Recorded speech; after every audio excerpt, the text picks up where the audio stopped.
Nakakita ka na ba ng napakalaking manok o di kaya ay mag-chill sa Kalea at makita ang mansyon dito sa Bacolod? Tara, samahan niyo ako. At ito na nga guys, natapos na natin ang ating travel dito sa Guimaras at papunta na tayo sa Bacolod. Pila yung tao. So, nag-buy kami ng ticket about 600 pesos. Kasi maraming So, yan. So, see you later in Bacolod. At ito pala ang reason kung bakit medyo pricey kasi napakaganda naman pala talaga dito sa loob. And ayan, mga ilang oras lang o minuto nakarating na tayo dito sa Bacolod. At syempre, first step natin ay dito tayo sa SM na kung saan pulong-pulo ng inasal na napakasasarap at kilala ang Bacolod sa kanilang masarap na inasal. At syempre, wala na tayong sasayangin oras kaya diretso na tayo sa ating first destination, ang The Ruins. So ngayong araw nga, nandito tayo sa pinaka-iconic at Instagrammable spots dito sa Bacolod, The Ruins. Seryoso, para kang nag-time travel pagpasok mo dito. And quick history lamang, itong mansion na ito ay tinayo pa noong early 1920s ni Don Mariano Ledesma Lacson para sa kanyang asawa na si Maria Braga. Pero during World War II, sinunog ito ng mga guerrilla para hindi gamitin ng mga Japanese. Kaya ngayon, tinatawag itong Taj Mahal ng Negros dahil sa love story behind this place. At grabe, kahit na ruins na lang siya, sobrang ganda pa rin.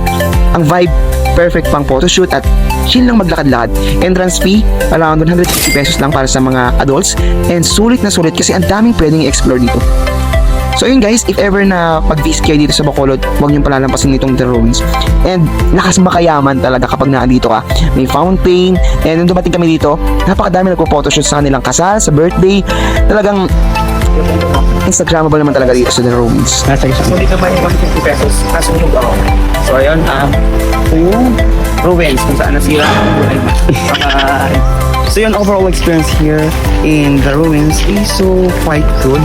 Kasi I think mas maganda In 150 meters, turn right. mo yung mga light na kung ano yung ina-emphasize nitong lugar na ito. Then, take note, meron siyang entrance na 150 pesos na goods naman para sa mga talagang ang habol ay mamasyal, di ba? So, yun, wag mo palampasin to kapag pumunta ka sa Bacolod. Yun lang, bye! Alright, dito naman tayo sa Campus Duhan Highland Resort, ang sikat na pasyalan dito sa Bacolod. At alam nyo ba, na feature na ito sa Kapuso mo Jessica Soho at kasama pa sa Guinness World Records. Astig, di ba? Dito sa Campus Duhan, ramdam mo yung Baguio vibes. Malamig ang hangin, sobrang Instagrammable ng view at ang dami pang activities para sa buong pamilya at barkada. At kung nakikita nyo, napakalalaki talaga ng mga estatwa dito katulad na lang nitong elepante. At kapag naglakad-lakad ka, makikita mo yung iba't ibang estatwa na napakalalaki talaga katulad nitong mga dinosaur na natatanaw nyo. Kung nakikita nyo lang ito sa personal, mapapanganga ka talaga at mapapatingala ng sobra-sobra sa sobrang laki. Hindi ko ma-imagine kung ilang feet itong ginagawang ito. At yung time na nandito kami ay yan, nire-repaint nila yung mga dinosaur na nandito. Ayan, sa baba naman napakadaming iba't ibang theme na makikita mo pwedeng dalhin ka nila sa Pasko o kaya ay sa ibang bansa na talaga namang kapag nilibot mo to ay mapapagod ka kasi at ayun sa pagkakaalala ko 250 pesos ang entrance dito. And take note, kasama na lahat dito. Katulad nung swimming pool nila, may wave pool dito sila. At syempre, kapag gusto mo ng mga activities, ibang bayad yung katulad ng zipline o yung hamster. At yan, kung nakikita nyo yung mga dinosaur na yan, may gumagalaw-galaw pa na ipa-effect, di ba? Sobrang solid talagang parang nasa Jurassic ganon. At isa lang to sa makikita mo dito sa Campus Duhan. Di ba? Sino ba namang hindi maaamis sa ganito kagagandang likha? And mga kabady, nandito pa rin tayo sa Campus Duhan, ha? And guess what? May mga gumagalaw talagang dinosaurs dito. Para kang bumalik sa Jurassic World.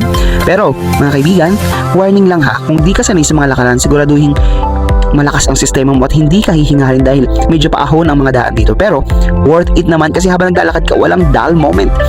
Bawat sulok may makikita kang kakaiba at nakakaaliw. Check this out, may mga life-size dinosaurs na gumagalaw at parang totoong-totoo. Grabe, ang cool ng experience na to, parang nasa ibang mundo ka lang. Sobrang saya, lalo na sa mga bata at mahilig sa dinosaurs. Kaya kung gusto mo ng kakaibang adventure na hindi lang puro swimming o rides, dito ka lang sa Campus Duhan. Sa pamakakita nito dito, di ba? May pa Kung Fu Panda pa. Yan, tinaya ko yan isa-isa kasi talaga namang life-size at nakakaaliw. Kaya merong ginagawa nung time na to na napakahabang slide na sa tingin ko magiging best attraction din kapag pumunta ka dito sa Campus Duhan. Bayad talaga ako pag uwi ko. Wait, may tanong ako. Bakit hindi ka makasakay sa zipline? May weight limit. Diyos ko, 60 kilos lang. Ilang kilo ko. May discrimination dito. Pero, simula ngayon, mag-dive na ako. 60 kilos, 59. Ayan, bagamat hindi ako nakasakay sa zipline dahil nga may weight limit, nakita ko naman ang pinakamalaking manok sa buong mundo. Hindi pwedeng hindi ko ipakita to sa inyo. Ang bantog na chicken of the world. Ang napakalaking manok na nakalista sa Guinness World of Records. Iconic ito at isa sa pinaka-pinupuntahan dito sa kapwestuhan.